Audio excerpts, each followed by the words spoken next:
And so with that, I will present our first speaker, Dr. Howard Kipen. He's a professor of the Department of Occupational and Environmental Health at Rutgers University School of Public Health. And he will be talking about the overall and mostly cardiovascular health burden of indoor PM 2.5 exposure. So I'll turn the floor over to you, Howard. So I'm going to talk to you about the overall burden, whatever that means, of indoor PM 2.5. And we're going to, buddy, I have nothing to disclose. That'd be quick. The outline for my talk today is to talk about what I see as the confusion between the health effects of indoor air pollution and outdoor air pollution, because they exchange exposures with one another. I'll go into that in a lot more detail. I'll quickly talk about, after I talk about air pollution epidemiology briefly, I will talk about the mechanisms by which, in particular, cardiovascular health effects can result from the kinds of exposures that were talked about last week. Not only the PM itself, but some of its chemical constituents. But we'll go through the health data and the biomarkers that we can use to track that, and that have been used to some extent in indoor settings. We'll then talk a little bit about the indoor epidemiology, but as I will explain to you, it really is the outdoor epidemiology. I'll briefly talk about cleaning the air, which is mostly for next week. And if we have time, I'll mention some of the benefits and some of the concerns that go with trying to clean the air. So here's a slide taken from a few years ago by a publication known as the Global Burden of Disease, which many of you will be familiar with. And what I want to show you here is this is the amount of mortality. Actually, this is morbidity, disability adjusted life years, that's attributed to different kinds of exposures. And what you can see here is ranking up at number 4 is household exposure to solid fuels, but that's in developing nations or underdeveloped nations, which are still using animal dung and other fuels to cook and heat with. If you come down a little bit to ambient particulate matter, that's outdoor air pollution. And you can see that the burden there, on the far right that's the cancer burden in dark blue. The light blue, the biggest component, is the cardiovascular disability burden. And then down here at the further left, we have chronic respiratory disease and acute respiratory disease and infection. So you can see that cardiovascular really dominates, and there is no particular category in the global burden work for indoor air quality. From a review that colleagues and I did about 4 years ago now for the American Thoracic Society, we used this diagram to show just how ubiquitous it is in terms of the health effects that have been associated with particulate matter air pollution, PM 2.5 in particular.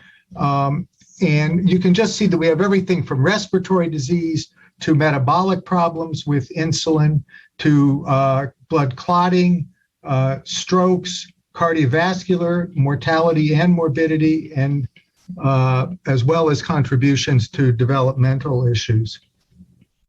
This is a slide that summarizes the outcomes linked to outdoor air pollution based on a huge body of epidemiologic and supporting mechanistic data, but it's really the epidemiology that drives these clinical endpoints. So you see we have mortality, heart attacks, heart failure, which I'll give you an example of in a minute, strokes, rhythm problems with the heart, which can cause sudden death, and then more chronic problems, the chronic problems that contribute to that being blood vessel disease, atherosclerosis. The heart attack part is that we had heart attacks are acute events that happen with a snap of a finger or well over a half hour, an hour, but they build on on a foundation, if you will, of damage to the vessels longstanding, and that's contributed to by the damage that is caused by air pollution. Because we can't always study these clinical events, and we can't do it when we're looking at changes in air pollution really over time, and when we want to get more physiological, we tend to use proxies for the clinical events. And the proxies that we use, we often call biomarkers. They're biomarkers that tell us about what's happening with what we believe are the important mechanisms. And for those of you affiliated with the pharmaceutical industry, the FDA has much more strict definition of biomarkers than are used here. So this is, I didn't follow the rules. I have this slide for showing you the epidemiology of outdoor air pollution or outdoor measured air pollution in 6 different cities or amalgamations of cities in the US, but I didn't follow the rules. This happens to be an older slide and it's PM10, but things would not be much different for PM 2.5. And what it's showing us is from an administrative data set or multiple sets in 3 different, showing us based on death certificates, how much change there is in day-to-day death rates that on the cause of death of the death certificate are attributed to respiratory disease on the left, on the right, cardiovascular disease, and total disease on the left. And you can see for these that for respiratory disease, the percentage change in daily mortality runs up around 4%. For cardiovascular mortality, meaning mortality that the doctors have said was cardiovascular, it's approaching 2%, and it's about 1% for all mortality. So the take-home message from this slide, though, is that while we think of air pollution and respiratory disease, which Dr. McCormack's going to talk about at some length coming up, while the respiratory risks are greater, the vast burden of the disease is on cardiovascular, because cardiovascular disease is so much more, makes up so much a greater percentage of the deaths in the US, in the developed world, perhaps approaching 50%, whereas we only have about 10% of deaths attributed to respiratory conditions like COPD. So this is a slide showing the chronic development of vascular disease over decades, where we start on the left-hand side with a normal blood vessel, and in this case, we're conceiving of this as a coronary artery, a blood vessel supplying oxygenated blood to the heart muscle itself. And then as we go on in time from being a child to being a young adult, and we know this from a lot of autopsy studies related to the war in Vietnam, we start to develop what are called these fatty streaks, which are a combination of cholesterol and other lipid byproducts that fill into the role in the artery. And we think that inflammation and oxidative stress that come from air pollution particles interfacing with the lung end up contributing somehow an oxidative stress or other inflammatory signal to various cell types that get involved here. And so over time, this develops into what we call a plaque in the arteries. And if it's a calcified plaque, it can actually be seen on a CT scan. The plaque increases over time with diet. Here it gets big enough that if you exert yourself, you might get pain in your chest, which is exertional angina down below. And then what can happen is either from causes we don't know or from an acute episode of increasing oxidative stress, like from air pollution, or a tremendous amount of exertion or the strain of eating a very large meal. From whatever it is, we move from this sick but stable condition to where the plaque can rupture and cause an acute obstruction on top of the chronic obstruction. And that can lead to death of a section of the heart muscle. And depending on how the heart responds to that and what you do and various medical interventions now, that can lead to death or at least myocardial infarction, and then, in fact, death. And we have down here at the bottom that even though this process is going on, it's clinically silent. And that will come up later in our talk too. You can't detect it without making some visualization or other sorts of intervention. But the whole time that's happening, we think that there are certain markers, biomarkers, and this cartoon happens to show one called C-reactive protein, which is a protein that comes from the liver in response to some stressors. But there are many, many other biomarkers, which I'm going to show you in detail in a moment, not quite now. So this is a cartoon that's from Rob Brook, or from a committee, really, that Rob Brook led for the American Heart Association, that shows the lungs here with air pollution coming in. Here are the pollutant particles. And what happens to them? Well, we think that there in the lung, oxidative stress and inflammation produced here, which leads to signals to the nervous system up through the vagus nerve that can change our autonomic balance to what's actually called heart rate variability. We won't talk about that too much today. But other responses to that same pulmonary inflammation can take very small particles in the lower ultrafine range and actually have them cross over from the air containing sacs or alveoli of the lungs into the blood. And those, somehow that inflammation, whether it's carried on cells or whether it's soluble things like chemokines and cytokines, gets to the blood vessel where those plaques may be in those of us who are a little bit older, or they may even be more substantial. And you start to get this inflammatory reaction, which can rupture a plaque.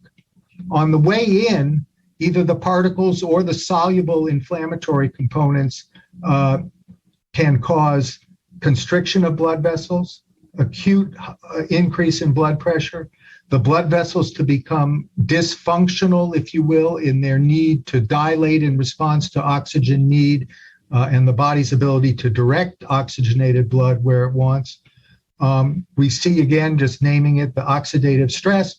These things are associated with an increase in coagulation or stickiness of the platelets, the blood clotting referred to before. Again, back on the chronic side, it contributes to atherosclerosis, acute plaque vulnerability, and when all the bad things line up, we end up with a clinical event like a heart attack or a stroke. So this is some many years ago, back at the time of the Beijing Olympics, when the Chinese government promised the world that it would drastically reduce the levels of PM 2.5 and other pollutants in the air of Beijing to protect the athletes. And a group of us here at Rutgers, led by Jim Zhang, who's at Duke now, put together what we called the Health Effects of Air Pollution Reduction Trial, where we hypothesized that in healthy young 20-year-olds, medical students they were, we hypothesized that we would see those same changes that I showed you in the Brook cartoon, starting off at a difficult level, if you will, starting off at their high levels, whatever their baseline was, getting better during the 2-month Olympic period, and then getting bad again when the pollution was allowed to come back. And we hypothesized that there would be biologic markers of systemic inflammation, of endothelial dysfunction, of increased coagulation, autonomic dysfunction, and direct measures of oxidative stress, and that this would come and go with the pollutant levels. And just to show you crudely from a point of view on the top of the hospital where the students live, on the left you see 2 days from June before the Olympics and then 2 days afterwards. And obviously it didn't look that clear of a difference every day, but over the period it was quite substantial. So here's a graph showing you the change from before the Olympics to during, when we expected these markers, which generally go up when we think inflammation and stress are happening. All the markers got better during the period of the Olympics. Their percentage changes were all down except for ozone. And those of you who are chemists would know that that might be because taking all the diesel trucks off the street, took oxides of nitrogen off, which titrates ozone, and this allowed the ozone to creep up. So the health data I'm going to show you in a minute are in spite of the fact that the ozone actually was higher. But by taking vehicles and changing industry and stuff, all these other constituents improved. The PM 2.5, not quite significantly, but still an improvement. And then from during the Olympics to after, everything got better except ozone, which moved in the opposite direction, and sulfate wasn't significant. Well, what happened to the biomarkers? Here I've listed in a table the different biomarkers we tested. So we did, even though I'm not the pulmonary speaker, we did have markers of pulmonary inflammation and oxidative stress in exhaled breath condensate, and FeNO, a marker of asthma activity in exhaled breath, really a marker of inflammation. Autonomic tone I spoke to about, which can affect heart rate and blood pressure. Coagulation increases, which include von Willebrand factor in the blood. Platelet activation and aggregation measured with soluble CD markers on the cell surface. Systemic inflammation, the C-reactive protein that we saw on the atherosclerosis cartoon before. Plasma fibrinogen, another marker, an acute phase reactant from the liver. And then finally, a marker on excreted DNA molecules where we have 8-hydroxydeoxyguanosine, a generalized marker of oxidative stress. Now, here are the percentage changes in biomarkers from during the Olympic period. So these are healthy people, healthy kids almost, and this is what happened to all these biomarkers when the pollution went down by approximately 40 to 50% during the Olympics. They all got better. All this inflammation measured in the lung, I'm not going to go into each of the details, except pH, but pH is better when it's higher in terms of inflammation.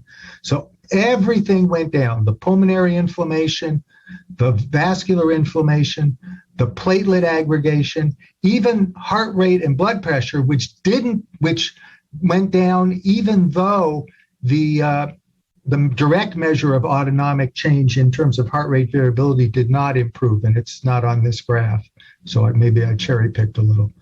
But we were very impressed by that. And then after the Olympics, in October, and yes, there's been change in season and whatnot, everything went back up to where we think we didn't want to see it. So we're not measuring heart attacks or clinical disease, we're not measuring atherosclerosis, but we're measuring the biochemistry and cell biology that we think underlies those chronic diseases. I will tell you there's been relatively little actual epidemiology done during the Olympic period, which could have actually been very beneficial, but people were moved around so much and were so dislocated in things that it's just been very difficult to do, and there is not a lot. So what did we see? Most importantly, we saw that all these changes were reversible in healthy young people. So all the pollution exposure we're having now from PM 2.5, whether indoors or outdoors, as I'll tell you in a minute, we think these bad processes are occurring, and these things might be reversible if we found a way to do it.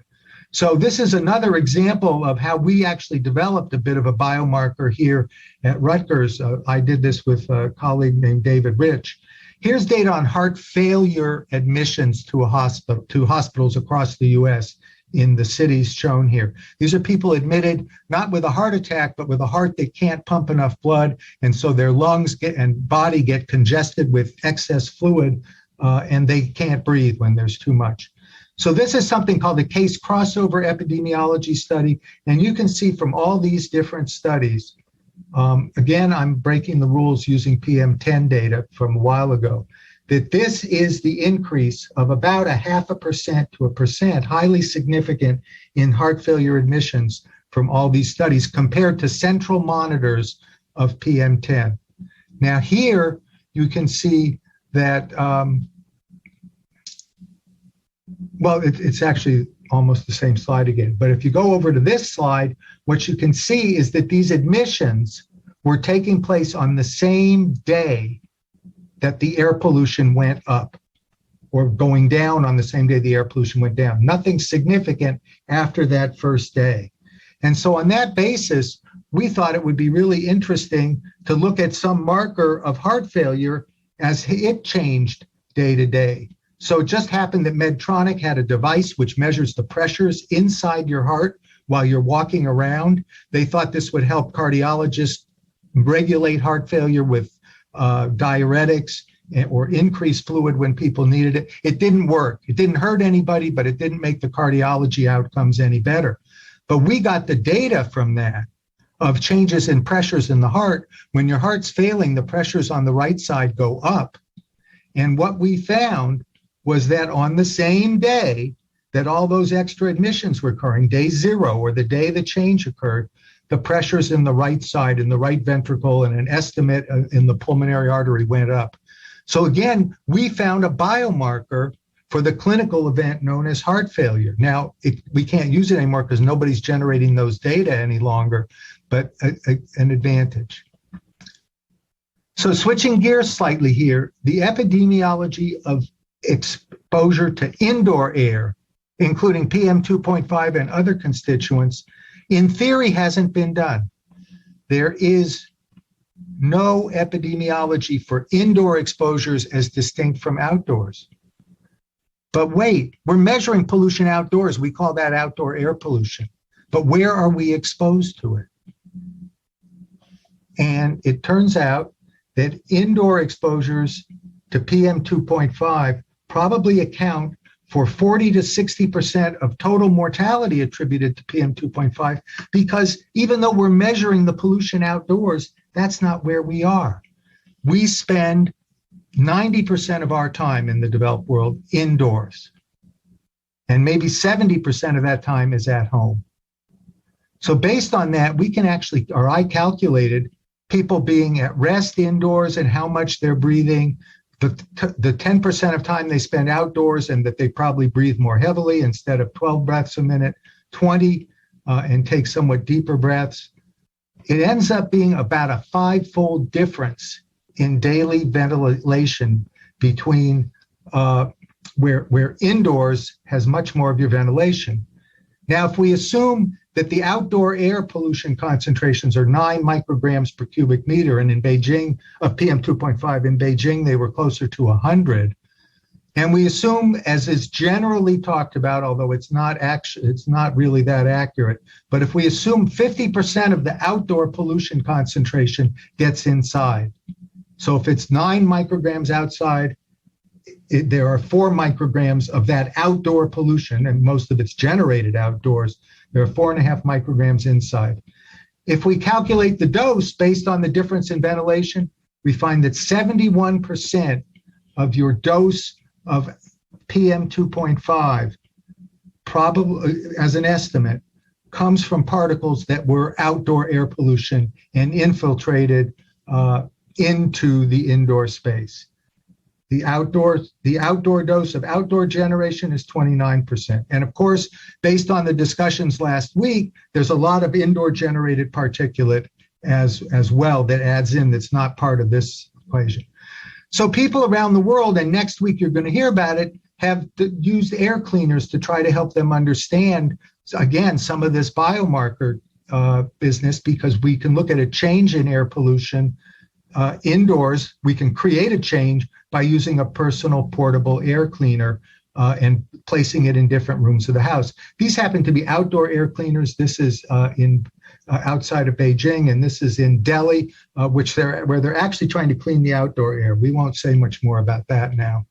But looking at 16 different studies which have used an indoor air cleaner to lower the level of PM 2.5 in households. I reviewed these 16 studies. There's actually a meta-analysis of them, but it hasn't been published yet. It's in review, if you will, at a major international health organization. Based on my review, you had huge reductions from these air filters when deployed appropriately in houses of 40 to 82% in the 16 studies. So they lowered PM 2.5 by quite a bit. It didn't go away. There were calculated reductions in systolic blood pressure and peak flow, but all of the things that I showed you in those cartoons about contributors to cardiovascular morbidity and mortality, the endothelial function, which I abbreviate as microvascular function here, in 3 out of 5 studies, it was positive. The other 2, it wasn't. C-reactive protein, positive in 3 out of 8. Positive meaning when the air cleaner lowered the PM, the inflammatory marker went down. Interleukin 6, 0 for 4. Systolic blood pressure, which was a significant decrease, is 4 out of 6. So you can see 2 things. Not everybody, in fact, people use very different markers because most studies only used a couple of these, and you can see these are not the same 5 or 6 studies. So really, this database, which would tell us a lot, it would be the developed world equivalent of what we did in Beijing, doesn't help as much as we would like it to. So now, switching gears again, last week we heard about indoor air chemistry, and we heard about how ozone can react with alkene molecules to actually make indoor particles, which can be measured as PM 2.5. That also produces a lot of gases. This is from a study that we did at Rutgers 15 years ago or so, showing that if we inject volatile organics, and this was a mixture not of just alkenes, but of 20 different organics known as Molhov mix. At the time, we were interested in indoor air pollution, indoor air, sick building syndrome, really. And we injected ozone and maintained that at it actually was about 40 parts per billion, maintained the VOCs at a steady level. And what you see is from the beginning when we started this, this is particle counts, particle numbers, pretty much mostly particles less than PM 0.1, go up tremendously and then actually tend to go down because what's happening is the particles are actually coalescing, nucleating, and forming somewhat larger particles as we go on in time. So this chemistry is producing a lot of particles which eventually become PM 2.5. Now, what about the health effects? Because that's what I'm supposed to talk to you about. Well, we took this same mixture, which ended up being anywhere between 150 and 200 micrograms per cubic meter of secondary aerosol and other materials. And we, with IRB approval, had 130 healthy women breathe this mixture for 2 hours in a chamber. And the mix in this case was 25 milligrams of VOC and the 40 ppb of ozone. There were no changes in their symptoms of nasal or upper airway symptoms, except they didn't like the odor, and it had a kind of nasty odor. We washed out their noses to look at whether there were any signs of clinical inflammation there. We looked at counts of of nasal wash neutrophils, interleukin 6 and interleukin 8 and total protein, and we saw no indication of clinical inflammation from this material that we think of is quite irritating, quite redox active, and this is just the odds of getting an increase in polymorphonuclear leukocytes between the VOC with ozone, the VOC alone, and clean air with a tiny bit of VOC to have people smell it and not know what their condition was for other experiments, neurobehavioral experiments. But you can see the neutrophils, whether it's all comers, people who were atopic, or people who claim to be responders to odors, no change in any of that. In animal data that was done in rodent data in our labs at the same time, there were no changes from exposing the rodents. Again, this is in pulmonary lavage taken after the animals were sacrificed, whether it was air, whether it was exposure immediately after exposure or 20 hours later. We didn't see any increases. This is just showing you a difference between, I actually forget what it is, but it's not a difference in the response. There are data I'm not showing you that show that there was increased inflammation of, if you will, biomarkers in the rodents of increase in cytokines and in interleukins that demonstrate subclinical inflammatory changes in the lung, which might be important in long-term exposure to PM 2.5 indoors, where that's where the exposure is occurring. It may contribute to some of that vascular damage and development of atherosclerosis that we think of as related to outdoor air pollution, but you're inside. That's where your exposure is going to be. So almost done now. This is a little hard to read, but it's from last year. It's a publication. Actually, again, Jim Zhang is one of the principals on it, along with Jamie Schauer, looking at household air cleaners and whether they can decrease the oxidative potential of the particulate air pollution indoors. And what they show us here is in this upper left panel, when the air cleaner was used, and this is looking at indoors, outdoors, and personal exposures with they hung personal monitors on these people. If we look at indoors, when the air cleaner ran, the reactive oxygen species activity went down significantly. This is the outdoor activity, which is not changing at all, and this decrease is presumably, or this pre air cleaner level of ROS is presumably reflecting both outdoor air pollution that's come in and indoor generated pollution together. But so the air cleaner only made this difference when things were normalized by volume. When they normalized by mass, they didn't see those things. And the personal data didn't match the air cleaner data, if you will, the measured central indoor levels. So basically, there is activity in the indoor particulate, oxidative activity, and this shows that, at least in this example, that with false filtration, it doesn't get any better. This is almost the conclusion of my talk, to say that we're concerned about a new friend on the indoor pollution level, which is the COVID-19 virus, or the SARS-CoV-2. And that indoors exists as its own self, probably much less than PM 2.5, but we believe it's probably associated with particles in indoor air. It's almost certainly is, and there are some other data that support that. I don't have the data yet, but we're actually taking a look at that by having people go into the homes of people who've been newly found to have SARS virus, and trying to look at how that's associated with particles inside their homes. And so with that, I think I'm done. I haven't seen a time over yet, so hopefully I'm within. Thank you very much. And I didn't do this at the beginning, but let me thank the organizing committee, and in particular Laura Kolb and the EPA, for this opportunity. Bye-bye. Thank you, Howard. I think you won the speaker lottery because we got started early, so you had extra time, which was great. It was lovely to to hear the wide-ranging talk. So we have I think a minute or two before the next talk starts, and I had a question or two that I would like to ask. So one question is about there was a lovely kind of conceptual figure that depicted different mechanisms by which PM could lead to cardiovascular disease.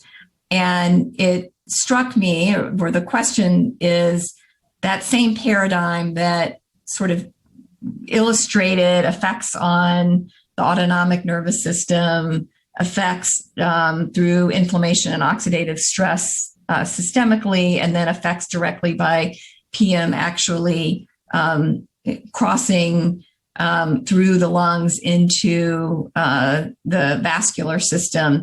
If that model is not also applicable to other end organ effects, you talked about pulmonary effects, but I'm also thinking neurologic effects and effects on the placenta, or whether there are other pathways that are of significant importance for those other organ systems that we should be considering. Elizabeth, the short answer is absolutely yes. One of the ones I didn't mention is inflammation and oxidative stress are thought to contribute to carcinogenesis. The contributing to, we know that there are epidemiologically that there are adverse effects of being in utero and being young in areas with higher pollution. And the effects can be small for gestational weight. They can be changes in the development of your pulmonary function.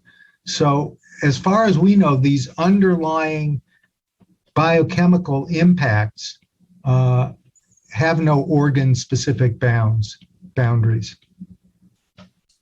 Thanks, that's helpful. And my second question, and then we'll move on to our next speaker, is I think you described a lot of compelling data about the power of biomarkers in the epidemiology of outdoor air pollution, and of course made the case that the epidemiology of outdoor air pollution tells us a lot about the epidemiology of indoor PM 2.5 exposure. But the studies that were evaluating associations between indoor PM 2.5, whether it was through air filtration or just assessment of exposure, and these biomarkers were kind of mixed.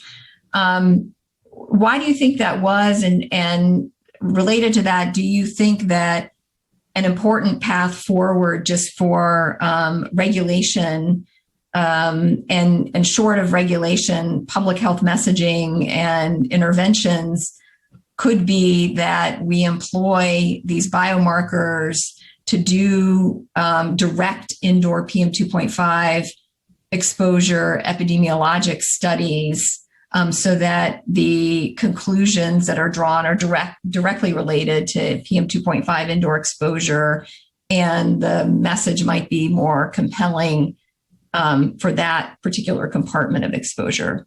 Do you follow what I'm saying? I think I do. The studies that I showed you, and I perhaps should have had another slide going into detail, are all experimental studies with 20 to 40 subjects living in their homes, and they put the air cleaner in and they measure the biomarker with and without the air cleaner running, essentially. There's a lot of reason for heterogeneity there. It has to do with making measurements in people's homes. You're not making the measurement at your medical facility. The inherent variability of the measurements, the difference in pollutants in different locations, the biochemical difference in what the PM 2.5 is made out of, all that goes on. And a lot of people feel like the only way to resolve this would actually be try to do a clinical epidemiologic study with clinical endpoints like heart attacks in a high-risk group of people who've already had one heart attack, and so you're worried about a second one, and that would be high enough risk that you could enroll them in a large epidemiologic study. The problem is, if you go to Asia, where these problems are really bad, anybody with a little extra money to spend has an air cleaner in their home already. So how you're going to get them to actually, because they believe it, and so how you're actually going to form a cohort where half of the people are getting a placebo air cleaner, I think that's going to be challenging.